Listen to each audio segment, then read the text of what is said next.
I pledge allegiance to the flag of the United States of America and to the republic for which it stands, one nation, under God, indivisible, with liberty and justice for all. Please remain standing for a moment of silence. Thank you. You may be seated.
Good morning, Longhorns. I'm Yukwon Tony, and you are watching the Roundup Report. Leonard High's Thespians present the Radium Girls, November the 7th through 9th. Show starts at 7 o'clock p.m. in the auditorium.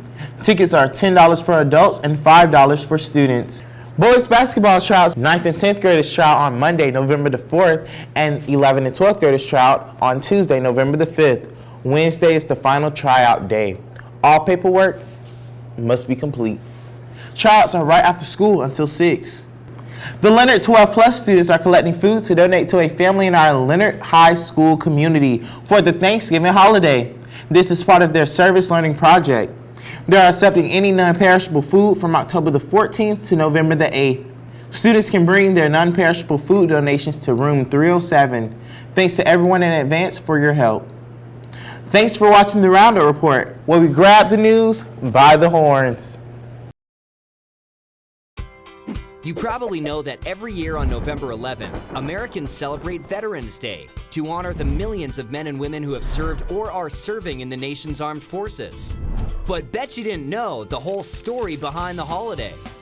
For starters, it wasn't originally called Veterans Day, but Armistice Day, to commemorate the truce signed between the Allies and Germany in World War I on the 11th hour of the 11th day of the 11th month of 1918. The first Armistice Day in the U.S. was celebrated on November 11th, 1919. All business was suspended for 2 minutes starting at 11 a.m., and parades and public gatherings were held to commemorate the occasion. Later, America also began honoring its unknown soldiers on Armistice Day, a tradition that continues today. At 11 a.m. every Veterans Day, a color guard ceremony represents all branches of the military at the Tomb of the Unknowns in Arlington National Cemetery. In 1954, the name was changed to Veterans Day, following a national campaign to have the day honor all veterans, not just those who served in World War I. And did you know, for 7 years, Veterans Day was actually celebrated in October?